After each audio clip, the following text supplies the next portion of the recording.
को स्थापित करने का जो अधिकार मिला है वो संविधान है। मैं पिछले कई वर्षों से ईसाइयों के बीच में भी गया, उनसे भी हमने निवेदन किया कि जो आपके गवर्नमेंट स्कूल हैं, आपके हॉस्पिटल हैं, आपके चर्च हैं, तब तक ही सुरक्षित हैं जब तक संविधान है। मैंने कई बड़े बड़े मौलानाओं से मुलाकात की। मैं फिरंगी महली जी के घर गया। मैं अभी देवबंद में बुजुर्ग मदनी साहब हैं जो इस समय बुजुर्ग हो गए हैं, मैं उनके घर गया और मैंने कहा कि देश की मस्जिदें मदरसे इसीलिए सुरक्षित हैं क्योंकि बाबा साहब का संविधान लागू है। नहीं, ये लोग इनको भी नुकसान पहुंचाएंगे।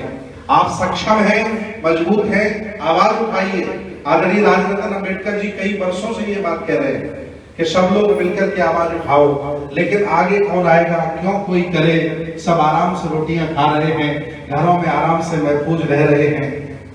अब शुरू हुआ है अत्याचार इन पर। अब लोग कहने लगे हैं कि संविधान बचना चाहिए, संविधान बचना चाहिए। पूरे देश में जहां जहां भी उन्हें मौका मिलता है वहां वहां वो दमन दोहन कराने का प्रयास कर रहे हैं। मैं एक बौद्ध भिक्षु होकर के भी इन चीजों में आगे रहता हूं। आपको बताएं कि जब शाहीन बाग में आंदोलन चला तो मैं दो बार मंचों पर जाकर के बोल के आया और उन महिलाओं की हौसला अफजाई करके आया जो आंदोलन कर रही थी, रात दिन वहां बैठी थी।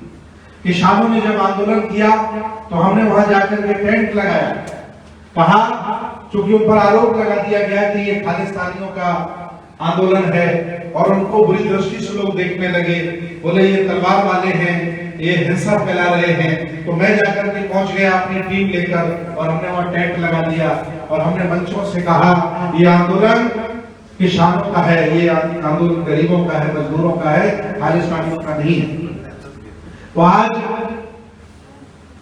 चर्चा बहुत दिनों से हम लोग कर रहे हैं, समस्या की बहुत दिनों से चर्चा हो रही है, अब समाधान होना चाहिए। हम चाहते हैं कि जिम्मेदार लोग, जो लोग इस काम को बखूबी कर सकते हैं, बेहतर कर सकते हैं, अपनी अपनी जिम्मेदारी स्वीकार करें और हमें गांव-गांव, गली-गली, नगर-नगर, शहर-शहर जाकर के इस मुद्दे पर लोगों को आम सहमति बनानी पड़ेगी और लोगों को बताना पड़ेगा कि इस देश भारत की जो गंगा जमुनी नहीं, गंगा जमजम की जो तहजीब है, इसका नुकसानदायक कौन है, इसको खत्म कौन करना चाह रहा है, इस देश को बर्बाद कौन करना चाह रहा है, कौन हमारा अच्छा दुश्मन है, कौन हमारा दोस्त है, ये तय करके लोगों के बीच में जाना पड़ेगा और सब लोगों को मिलकर के संविधान की रक्षा और सुरक्षा हमें करनी पड़ेगी।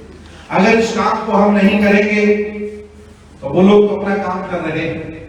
100 साल की प्लानिंग है उनकी, उन्होंने अपने सरस्वती शिशु मंदिर भी बढ़िया बना लिए हैं, हर जगह में कार्यालय भी उनके बन गए हैं और नफरत फैलाकर के वोट ले ही लेते हैं। हालांकि उनकी बहादुरी है ही, लेकिन हमारी भी नाकामी है कि हम अपने आप को विद्वान समझदार कहते हैं और हर जगह हार जाते हैं, हर जगह हम परास्त हो जाते हैं। इतनी बड़ी जमात होकर के भी 90% आबादी है उनके खिलाफ, फिर भी हम लोग उनसे चुनाव हार जाते हैं, हम उनसे हर तरह से हार जाते हैं। आखिर ऐसी कहां गलती हमसे हो रही, कौन सा अपराध हमसे हो रहा है, इस पर भी हमें आत्मबोध करना चाहिए। मैं मस्जिदों में जाता हूं तो लोग सोचते हैं कि कौन से बाबा आ गए। मैंने कहा बाबा नहीं, वो बौद्ध भिक्षु और पूरी दुनिया में बौद्ध धर्म है और जहां बुद्धिज्म है वहां मुसलमान भाई भी रहते हैं। मैं चाहता हूं कि मुस्लिम भाई भी हमारे बुद्ध विहारों में आए जाए, मित्रता बढ़ेगी। हमारा भाईचारा तभी बढ़ेगा जब हम आपस में मिलेंगे जुलेंगे, एक दूसरे से सुख दुख शेयर करेंगे और मिलकर के संविधान के लिए लड़ेंगे। क्योंकि अगर संविधान मिट गया तो ये जान लीजिए कुछ बचेगा नहीं, यहाँ फिर वही राजशाही चलेगी और तलवारों से सरकलम हमारे होंगे और पहले भी कई बार हो चुके हैं। इसलिए हम सब लोगों को मिलकर लड़ना होगा और संविधान को बचाना होगा।